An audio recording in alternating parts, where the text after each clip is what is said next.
Maksud saya seperti itu, Ya. Baik, saya akan segera mulai. Bismillahirrahmanirrahim. Assalamualaikum warahmatullahi wabarakatuh. Waalaikumsalam warahmatullahi wabarakatuh. Kapan membuka? Hamdan wa syukranillah, amma ba'du. Asyhadu an la ilaha illallah wa asyhadu anna Muhammadan abduhu wa rasuluh, amma ba'du. Mari Bapak dan Ibu sekalian, kajian rutin kita menjelang berbuka puasa secara online oleh pimpinan daerah Muhammadiyah Kabupaten Blitar. Kita buka bersama-sama dengan membaca basmalah. Bismillahirrahmanirrahim. Pertama, mari kita panjatkan rasa syukur kita kehadirat Allah Subhanahu wa Ta'ala atas segala limpahan rahmat nikmatnya di tengah-tengah wabah COVID-19 ini. Kita masih senantiasa istiqomah untuk menjalankan kajian online kita. Mudah-mudahan Allah mencatat ibadah amal soleh kita bersama. Sholawat dan salam senantiasa tercurahkan kepada junjungan besar Nabi Muhammad SAW, keluarga, sahabat, dan pengikut-pengikutnya yang senantiasa setia mengikuti sunnah-sunnahnya.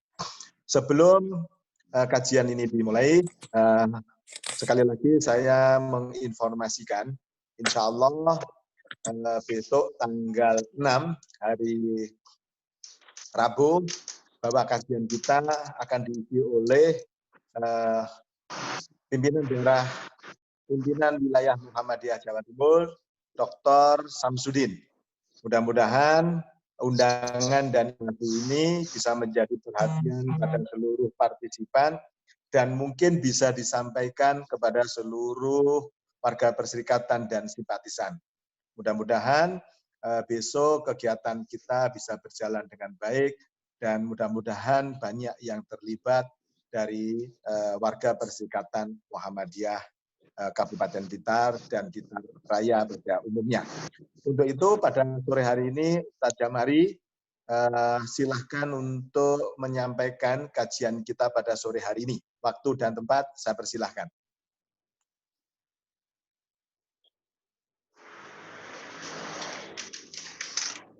Assalamualaikum warahmatullahi wabarakatuh.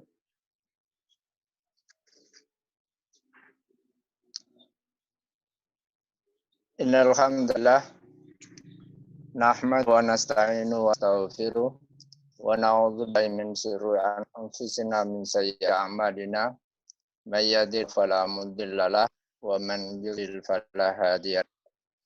Asyhadu an la ilaha illallah wahdahu la syarika lahu wa asyhadu anna Muhammadan abduhu wa rasuluh. Allahumma sholli wa sallim wa barik ala nabiyyina karim Muhammadin sallallahu alaihi wasallam wa ala alihi wa sahbihi mawah.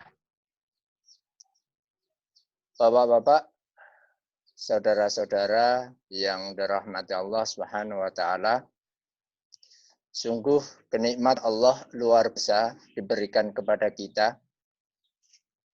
Maka sepatutnya dan kewajiban kita adalah senantiasa mensyukuri nikmat tersebut. Pada sore hari ini, kita menikmati nikmat Allah di dalam bulan puasa, menunggu maghrib untuk buka.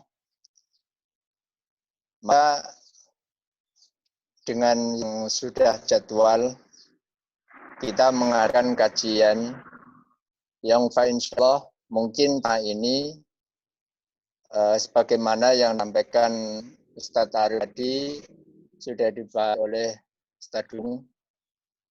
Kemudian tadi Amirul menyampaikan tentang ijtihad Muhammadiyah.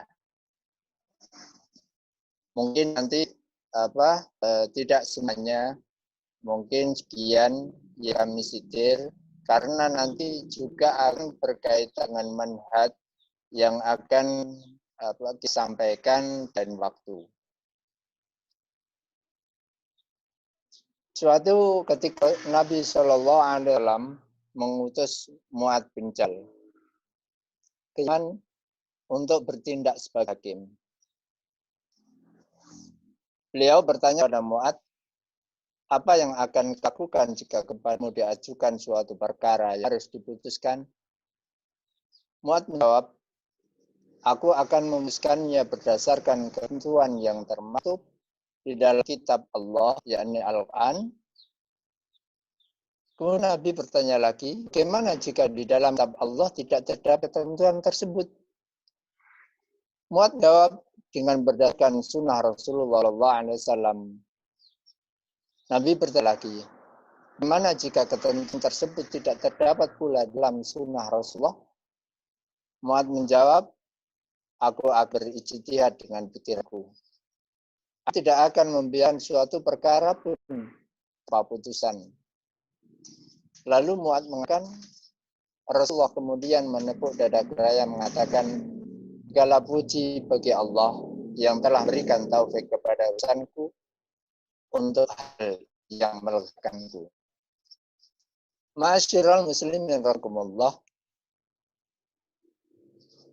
Juga hadis tersebut menunjukkan bahwa sesungguhnya ijtihad itu terbuka. Sebagaimana yang dilakukan oleh sahabat Mu'adz Jabal. Ketika diutus Rasulullah SAW menjadi hakim di Yaman.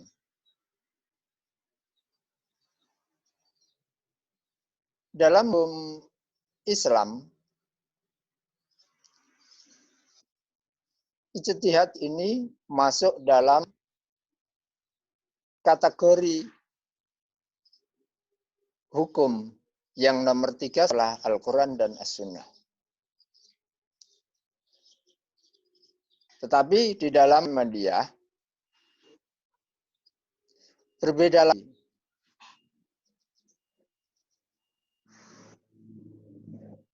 Muhammadiyah mengatakan posisi ijtihad bukan sebagai sumber hukum, melainkan sebagai metode penetapan hukum. Sedangkan fungsi ijtihad adalah sebagai metode untuk merumuskan ketetapan hukum yang belum terumuskan dalam Al-Quran dan As-Sunnah. Itu perbedaan di antara ijtihad mazhab dan ijtihad Muhammadiyah. Bahwa sesungguhnya ijtihad yang dilakukan oleh ulama-ulama mazhab itu diikuti oleh pengikut-pengikutnya, baik itu Syafi'iyah atau Hambaliyah ataupun Malikiyah dan yang lainnya. Sedang Muhammadiyah menjadikan ijtihad itu adalah sebagai metode penetapan saja. Yang didasarkan dari sumber Al-Quran, Sunnah, dan untuk melakukan perbedaan pandangan di antara mazhab yang ada atau pendapat-pendapat antara imam-imam yang terlalu. Itu di Muhammadiyah. Ma'asyiral muslimin rahimakumullah. Pandangan Muhammadiyah itu patut kita syukuri. Kita sebagai orang yang mengikuti dalam organisasi ini, dalam persyarikatan ini, maka bersyukur bahwa kita nantinya tidak akan terjebak di dalam satu mazhab. Sehingga nanti kehidupan kita itu lebih dinamis. Sebagaimana yang diinginkan di dalam manhaj tarjih atau di dalam Muhammadiyah ini sendiri. Ma'asyiral muslimin rahimakumullah. Seperti ijtihad sendiri, sebagaimana yang dikatakan oleh Syekh Wahbah Az-Zuhaili, beliau mengatakan al-ijtihadu huwa istifraghul wus'i fi talabidz dzanni minal ahkami syar'iyyati. Yang artinya ijtihad adalah pengeras segala kemampuan untuk menentukan sesuatu yang dzanni dari hukum syara'. Ulama-ulama atau ahli fikih banyak berbeda terkait dengan definisi ijtihad. Azhar Basir, pimpinan perikatan kita yang terdahulu, mengatakan bahwa ijtihad adalah penggunaan pikiran semaksimal mungkin untuk memperoleh ketentuan hukum syara'.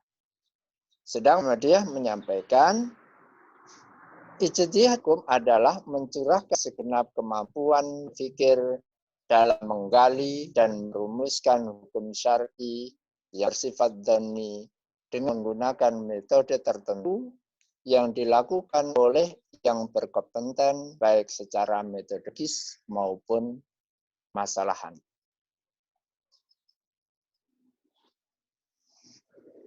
Ma'asyiral muslimin rahimakumullah.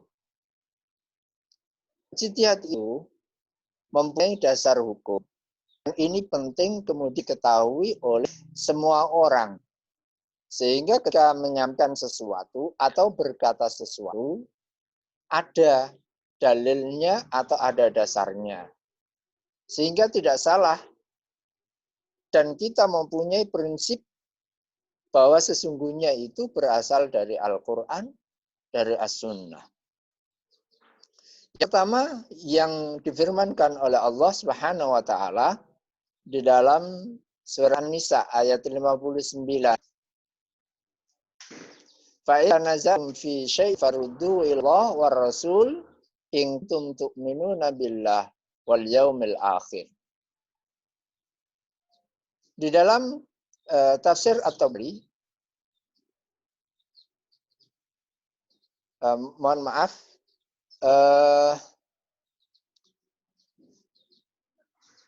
bahwa sungguhnya kita di dalam telisian, maka semuanya harus dikembalikan kepada Allah dan Rasul-Nya, yakni dikembalikan kepada Al-Quran dan As-Sunnah. Kemudian di dalam surat An-Nahl ayat 43 dan 44, fas'alu ahla dzikri in kuntum la ta'lamun bil bayyinati waz zubur. Maka bertanyalah pada orang yang mempunyai pengetahuan jika kamu sekalian tidak mengetahui. Mereka kami utus dengan membawa keterangan-keterangan mukjizat dan kitab-kitab. Ma'asyiral muslimin rahimakumullah. Itu dari Al-Qur'an. Bahwa sesungguhnya al-bayyinat itu adalah hujjah, penjelas-jelas. Sehingga sebagaimana yang telah ditetapkan di dalam HPT, bahwa sesungguhnya sumber hukum yang itu adalah Al-Quran, As-Sunnah, dan Maqbulah. Kemudian Rasulullah SAW, sebagaimana yang kami sampaikan di awal, itu salah satunya dalil yang menyebutkan bahwa sesungguhnya ijtihad itu masih terbuka, diperbolehkan. Tidak sebagaimana yang disampaikan oleh orang lain bahwa ijtihad itu sudah tertutup. Rasulullah di dalam hadis yang lain, riwayat Imam Muslim, beliau bersabda, An Amr bin al-As radhiyallahu an sami'a Rasulullah sallallahu alaihi wasallam yaqul, "Idza hakama al-hakim fajtahada thumma asaba falahu ajrani, wa idza hakama fajtahada thumma akhta falahu ajrun." Dari sahabat Amr bin As bahwa ia mendengar Rasulullah sallallahu alaihi wasallam bersabda, ketika seorang hakim hendak memutuskan hukum, lalu berijtihad, kemudian benar, ia mendapatkan pahala. Jika ia memutuskan hukum, lalu berijtihad, kemudian ternyata salah, ia dapat 1 pahala. Sebagaimana hari ini, kalau kita melihat hadis ini, ada ijtihad di Muhammadiyah, yakni sholat Jumat diganti dengan sholat duhur di rumah. Itu salah satu ijtihad. Jika itu benar, memang adanya seperti itu, maka Allah Subhanahu wa taala sebagaimana yang disampaikan oleh Rasulullah akan memberikan 2 pahala. Dan jika ijtihad Muhammadiyah itu salah, maka diberi 1 pahala. Masya Allah. Ini ganjaran bagi ijtihad. Karena memang ijtihad itu, Masya Allah, luar biasa susahnya dan beratnya. Karena nanggung beban yang begitu luar biasa, termasuk di dalamnya harus menguasai terhadap Al-Quran, As-Sunnah, Ijma', kemudian dia harus berilmu, kemudian mengetahui maqasidus syariah. Ma'asyiral muslimin rahimakumullah.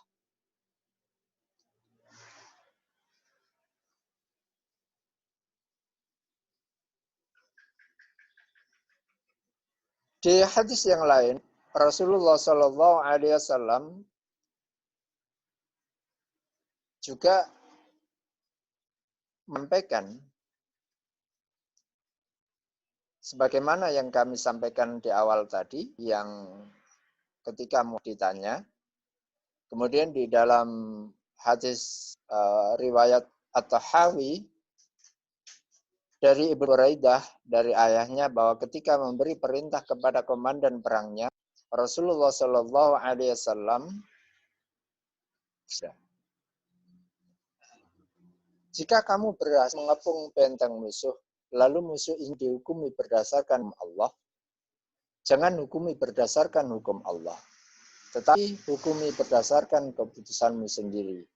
Karena engkau tidak tahu apakah sudah benar dalam menerapkan hukum itu. Ini adalah perintah Rasulullah Shallallahu Alaihi Wasallam terhadap pemimpin perang yang ketika itu berada di barisan terdepan untuk menumpas permusuhan, pemberontakan, dan yang tahu sisi letak keadaan adalah orang yang terdepan di dalam hal tersebut. Ma'asyiral muslimin rahimakumullah. Ijtihad membantu manusia dalam menemukan solusi hukum atas suatu masalah yang belum ada dalilnya di dalam Al-Quran maupun As-Sunnah.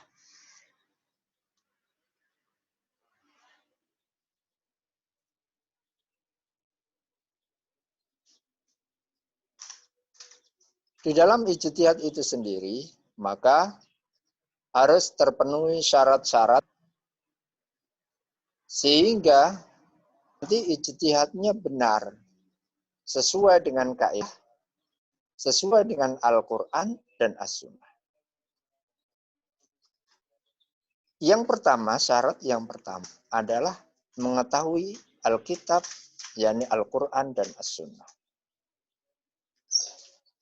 Ada yang mengatakan cukup mengetahui tentang dalil-dalil hukum, ayat-ayat hukum saja. Yang kedua,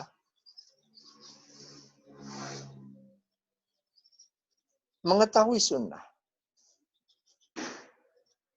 Karena sunnah itu tidak terpisahkan dari Al-Quran sebagai penjelas, penyambung Al-Quran. Yang ketiga adalah ijma'. Ijma' ini penting. Karena dengan mengetahui ijma', maka seseorang ketika berijtihad akan bisa menimbang dari hasil ijma' tersebut. Ketiga, keempat, mengetahui bahasa Arab. Yang memungkinkannya menggali hukum dari Al-Quran dan Sunnah secara baik dan benar. Imam Syafi'i mengatakan, seseorang tidak akan mengetahui makna yang terkandung dalam teks-teks keagamaan jika dia tidak memiliki pengetahuan bahasa Arab dengan berbagai tingkatan makna dan keagamaan. Orang yang mengetahui bahasa Arab akan lebih dapat menyebak maknanya daripada orang yang tidak mengerti bahasa Arab tersebut. Ini penting. Ini perlu ada poin tersendiri yang harus kita garis bawahi. Bahwa sesungguhnya kita, orang Islam, itu harus mengetahui bahasa Arab. Harus mengetahui bahasa Arab, penting. Apalagi kemudian ketika kita menjadi seorang da'i. Menjadi seorang da'i itu harus menguasai kaedah-kaedah di dalam bahasa Arab dengan berbagai tingkatnya. Kalau mungkin da'i baru berawalan, tidak apa-apa. Dia baru mengetahui tentang dasar-dasar bahasa Arab saja. Karena apa? Seorang itu harus mengetahui bahasa Arab. Karena penyampaiannya itu adalah Al-Quran. Penyampaiannya itu adalah Al-Hadis. Al-Quran berbahasa Arab. Al-Hadis berbahasa Arab. Kemudian ketika kita berbicara tentang tafsir berbahasa Arab. Kalau kemudian ada orang yang mengatakan, sekarang kita enak ada terjemahan dan lain sebagainya. Oke lah, nggak apa-apa. Itu untuk memudahkan kita. Tetapi yang perlu kita ketahui bersama, bapak-bapak, saudara-saudara, hadirin yang dirahmati Allah Subhanahu wa Ta'ala, bahwa sesungguhnya penerjemahan itu disesuaikan dengan keadaan, dengan ilmu, atau dengan keinginan seseorang penerjemah itu sendiri. Atau dari penerbit itu sendiri. Sedang makna yang terkandung asli itu belum tentu seperti yang diharapkan oleh penafsir tersebut. Contoh di dalam kitab Tafsir Ibnu Katsir. Banyak perubahan sesuai dengan penerbitnya. Kalau penerbitnya Imam Syafi'i, maka ada hal-hal yang dihilangkan ketika tidak sesuai dengan manhaj mereka. Karena mereka kafir.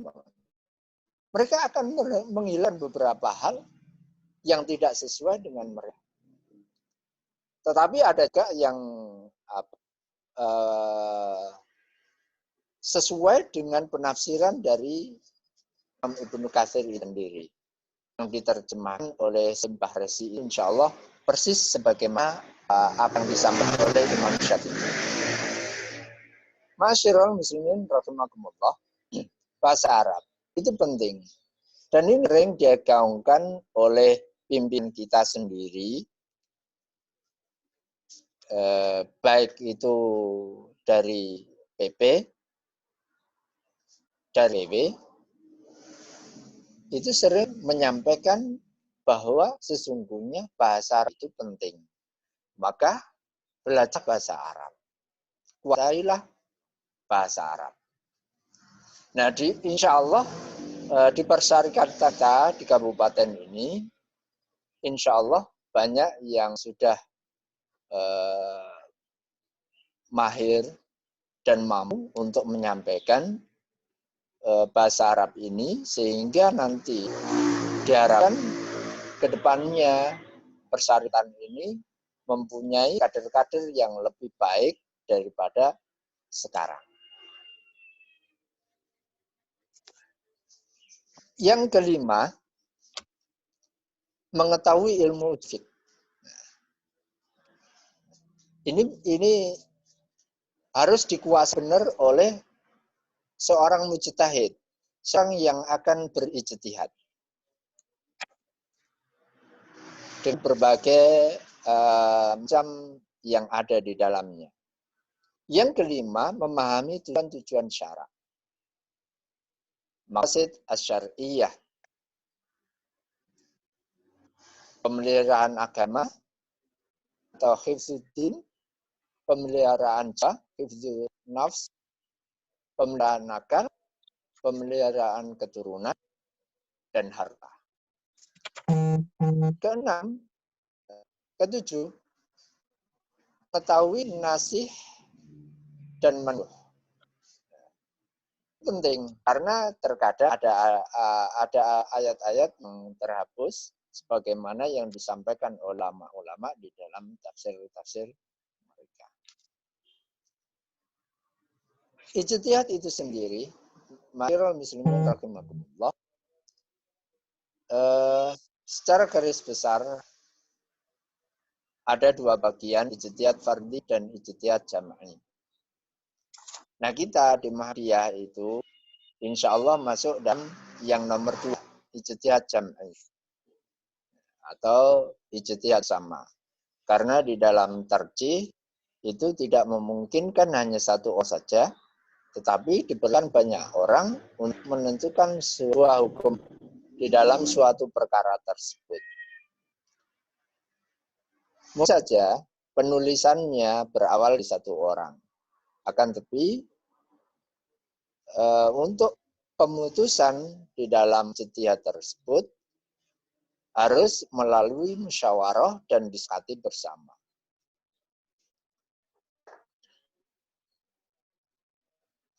Nah, kemudian tingkatan ada berbagai tingkatan. Yakin kami sampaikan hanya mujtahid tarjih saja. Karena kita kemudian ada di golongan ini, Muhammadiyah di golongan ini, karena mujtahid tarjih itu juga disebut sebagai mujtahid fatwa. Yang kemudian nanti merojikan di antara pendapat ada, kemudian muat atau memutuskan ini yang lebih rojih dari yang lain.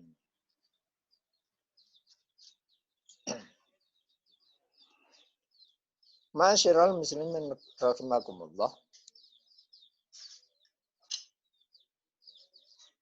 Kalau kita berbicara kepada ijtihad, maka sudah kita ketahui bahwa di situ ada ijtihadnya Imam Al-Hanafi. Beliau memakai yang pertama Al-Quran, Sunnah Rasulullah, ijma', kemudian qiyas, istihsan, qaul sahabat, dan apabila didapatkan pendapat Ibrahim, Sya'bi, dan Musayyab, Ibnu Musyab, maka Imam Hanafi mengatakan, aku berijtihad sebagaimana Mbak berijtihad. Lain halnya dengan Imam Malik mengambil Quran, menggunakan zahir Al-Quran, yaitu lafaz yang umum. Kemudian selanjutnya memakai dalil Al-Quran, yakni mafhum muwafaqah. Kemudian menggunakan mafhum Al-Quran, mafhum mukhalafah. Kemudian tanbih Al-Quran, yaitu memperhatikan ilat dari Al-Quran tersebut. Ma'asyiral muslimin rahimahullah. Imam Syafi'i juga berbeda. Beliau memakai ijtihad yang pertama dengan Al-Quran dan As-Sunnah, karena ini adalah pedoman yang utama. Ijma', qaul sebagian sahabat, tanpa ada yang lainnya, pendapat sahabat Nabi yang ikhtilat, qiyas terhadap Quran dan As-Sunnah. Kemudian apabila hadis telah muttasil dan sanadnya sahih, berarti ia termasuk hadis yang berkualitas dan lain sebagainya. Berbeda lagi dengan Imam Ahmad. Di salah satunya cukup menarik bahwa sesungguhnya beliau memakai salah satu metode ijtihad itu menggunakan hadis mursal dan dhaif. Apabila tidak ada atsar, qaul sahabat atau ijma' yang menyalahinya. Ini beliau memakai begitu. Lalu bagaimana dengan Muhammadiyah? Nah ini yang kita bicarakan dan ini terakhir insya Allah karena sudah mau maghrib dan waktunya berbuka. Dalil utama yakni Al-Quran dan As-Sunnah. Kemudian metode yang digunakan. Yang pertama bayan, yaitu metode penetapan hukum yang menggunakan pendekatan kebahasaan. Ini merupakan salah satu bentuk untuk mendapatkan hukum dari nas dzanni dengan mencari dasar interpretasi atau tafsir. Nah, ini bayan yang pertama. Bagaimana dari tafsir itu? Tafsir yang terdapat dari ayat-ayat yang dzon atau hukum-hukum yang dzon itu bagaimana? Ulama-ulama menafsirkan. Yang kedua, metodenya taklili. Rasionalitas. Itu metode penetapan hukum yang menggunakan pendekatan penalaran. Disebutlah ijtihad qiyasi. Jadi taklili sama dengan qiyasi. yakni usaha untuk menentukan suatu masalah yang belum dapat nasnya, namun dapat diambil kesimpulan berdasarkan kesamaan ilat dengan masalah lain yang terdapat nasnya. Jadi ketika ada suatu permasalahan di hari ini, maka diambil ilatnya atau persamaan dari peristiwa tersebut.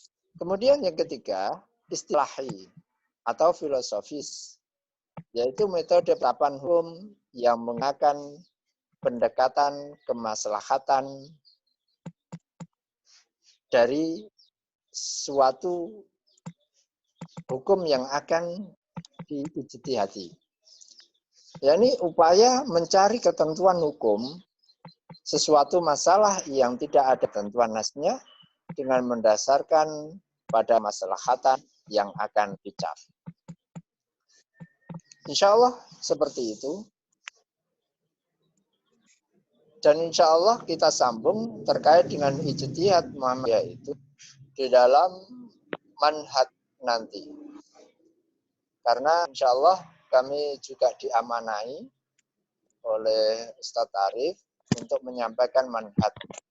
Jadi saya hanya mensitir sedikit saja dari sumber hukum yang dipakai oleh Majelis Tarjih dan metode yang digunakan Majelis Tarjih di dalam menetapkan sebuah hukum. Yang insya Allah nanti yang kita pahami di situ bagaimana kemudian apa saja yang akan diputuskan dengan cara apa, dengan metode apa, dengan bahan apa, maka kita akan mengetahuinya nanti di manhaj tarjih insya Allah. Dan ini pun kami dapat oleh-oleh dari apa yang kami ikuti di dalam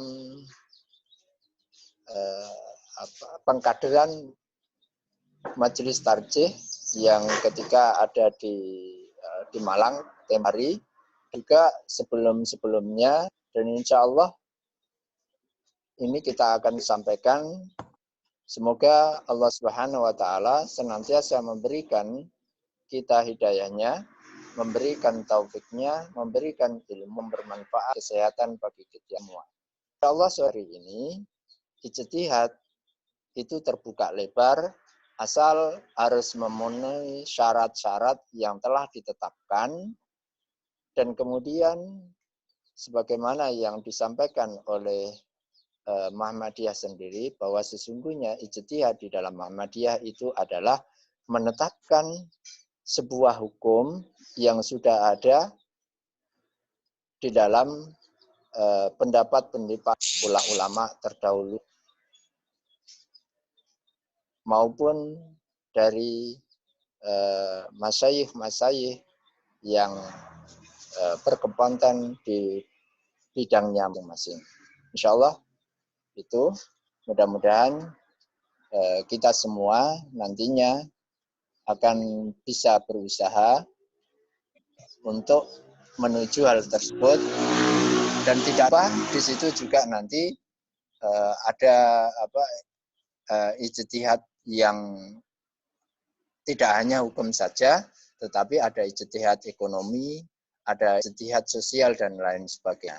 Dan di situ juga dibutuhkan orang-orang yang paham terhadap hal-hal tersebut. Insyaallah itu mohon maaf, barangkali itu mohon masukannya dan koreksinya. Banyak kesalahan dari apa yang kami sampaikan, karena kalau sudah disampaikan itu nggak enak kalau disampaikan lagi. Insyaallah itu. Mohon maaf. Assalamualaikum warahmatullahi wabarakatuh.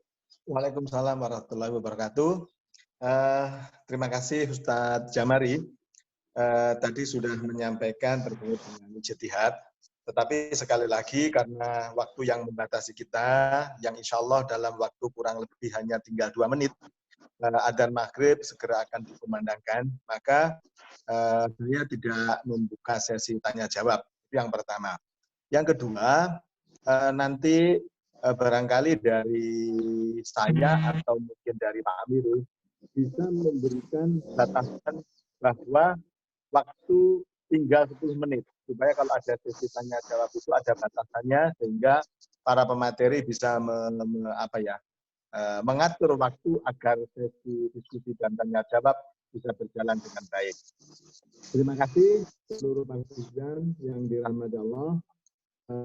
Dan kita sore hari ini, karena waktu sudah masuk adzan maghrib, insya Allah dalam waktu 2 menit lagi, mari kajian kita di sore hari ini kita tutup dengan hamdalah dan doa khawatir masjid. Alhamdulillahirabbil alamin. Subhanallah wa bihamdika asyhadu an la ilaha illa anta astaghfiruka wa atubu ilaik. Assalamualaikum warahmatullahi wabarakatuh.